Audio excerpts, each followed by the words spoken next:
Hey there. Welcome to All Things Social Security. I'm Stephanie Joy.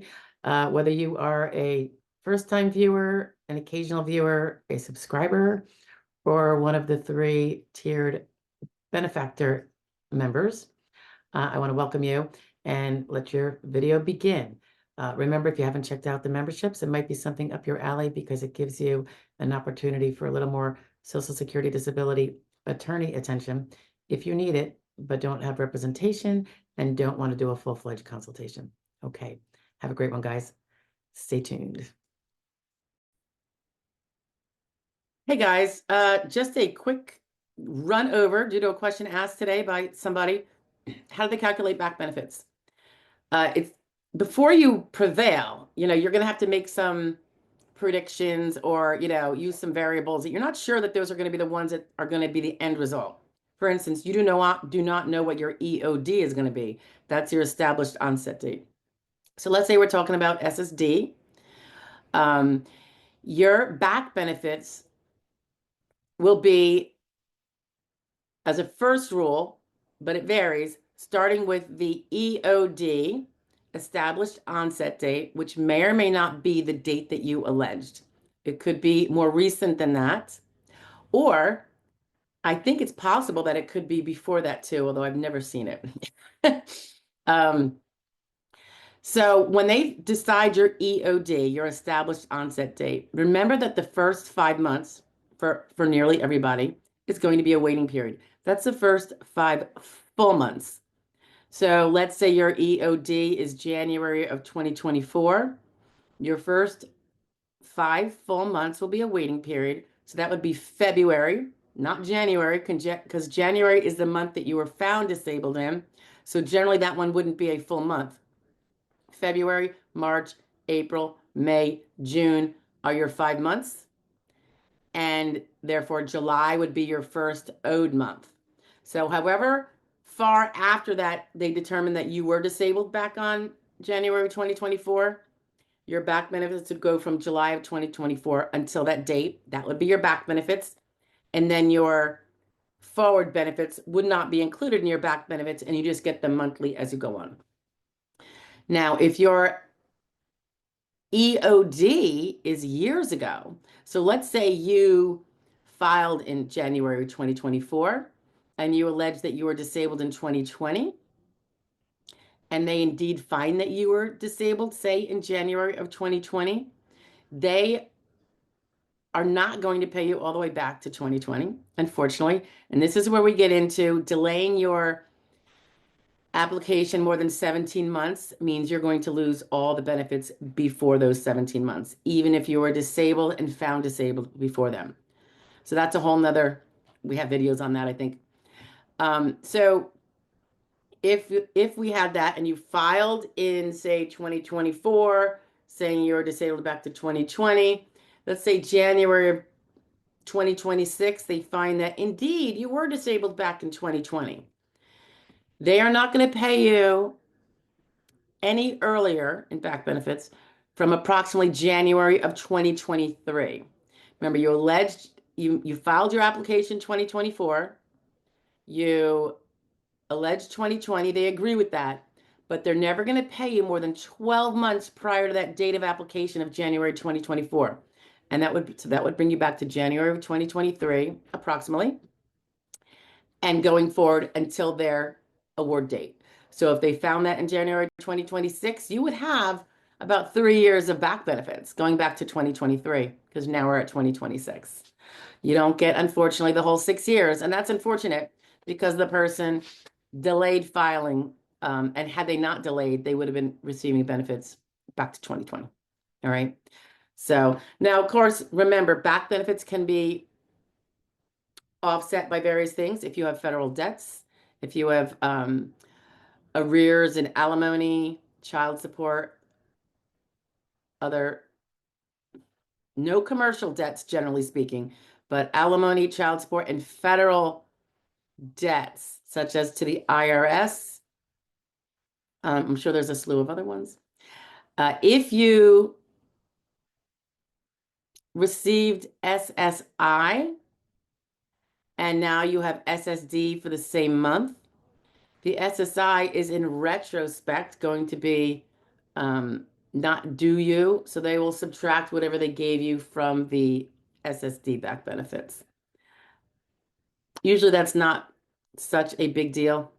I mean, you got the SSI is usually paid near in time to the SSD because they didn't find you were disabled until the same time period. So, it's all going to be done in the paperwork in the wash. And then, you get it's funny how they do it. They pay your SSI, and this is if you're a dual person, or for a few months we're dual there. They pay the SSI, and then they shuffle it off to the SSD people and say, okay, this is what they're owed for SSD, but we got to get reimbursed for all the SSI for those same months because now in hindsight, they have the SSD for those months, so they're not eligible for the SSI, blah, blah. All right. So that's how that works, guys. All right. Back benefits. We love them, don't we? Hey, so if the subject matter of the video you just listened to is of interest and you want more on it, stay tuned. Here's another one about the same topic, but a little bit different. Bye now. Very common question. Got one today. Am I guaranteed to get my back benefits? No. But because that's such a loaded question, that is presuming a bunch of things that have not yet been established. So if we file, we are alleging a certain onset date, right?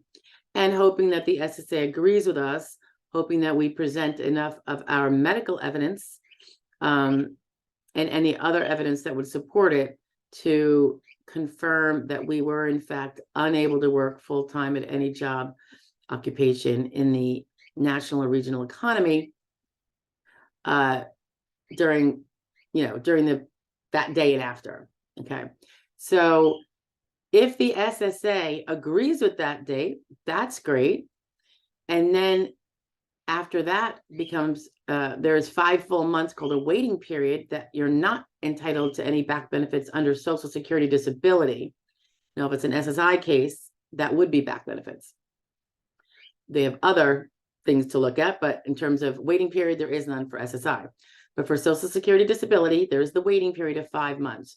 And that's 5 full months after the month in which you are found to be disabled. So if you're found in January, the waiting period would be February, March, April, May, June. Your first back benefit month would be July. Okay. If that July is in the past, by the time you win, yeah, you'll get those back benefits. And you could do the math. Presumably, you know about what your insurance amount is. If not, you could probably call them to find out. But that's the whole wild card. Is SSA going to agree with your alleged onset date? It is not uncommon for the SSA to find you disabled, but at a date later than you said. And it's not really a judgment against you personally. It's that they have to go on what the evidence says. So let's say you become in reality disabled on January 1st and you don't treat until March 1st, and then you file. And the treatment as of March 1st and forward is really clear that, in fact, you are disabled. It would be a really rare thing, if ever, to see you get it back to the day you claimed, January 1st, because despite becoming impaired that day for whatever reason, you never had any medical treatment until March 1st. So proving medically that it went back to January 1st is going to be tough. So, because you allege it may not be so. So it's always going to depend on when they found that you were disabled and versus when you alleged it. Now, of course, the alleged onset date that you have in your application is very important because oftentimes they won't look prior to that. So you want to make sure you give the oldest date that's feasible. That would have to do with your work hours, if any. That would have to do with the work pay if you're working part-time but not necessarily full-time. There might be a wiggle room there to push it back a little more remotely. So whatever you allege has to be proven on all accounts, not just medically, but also that you were not working SGA. And then you do the math from there. You add the 5 months from whatever day they decide that you were disabled. Obviously, you want them to find you disabled as far back as possible so that you will get the most back benefits possible. That can maybe help you pay some bills that you've accumulated since, having to stop work. So back benefits, if you are due them, they are certainly going to be paid. But the question is when, A, are you going to win your case? And B, what is going to be your established onset date? So we have alleged onset date and we have established onset date. And those two factors will go into much of the decision, but not all, as to whether there will be back benefits and how much. Okay. Hope that clears that up. Bye. And good luck with your case.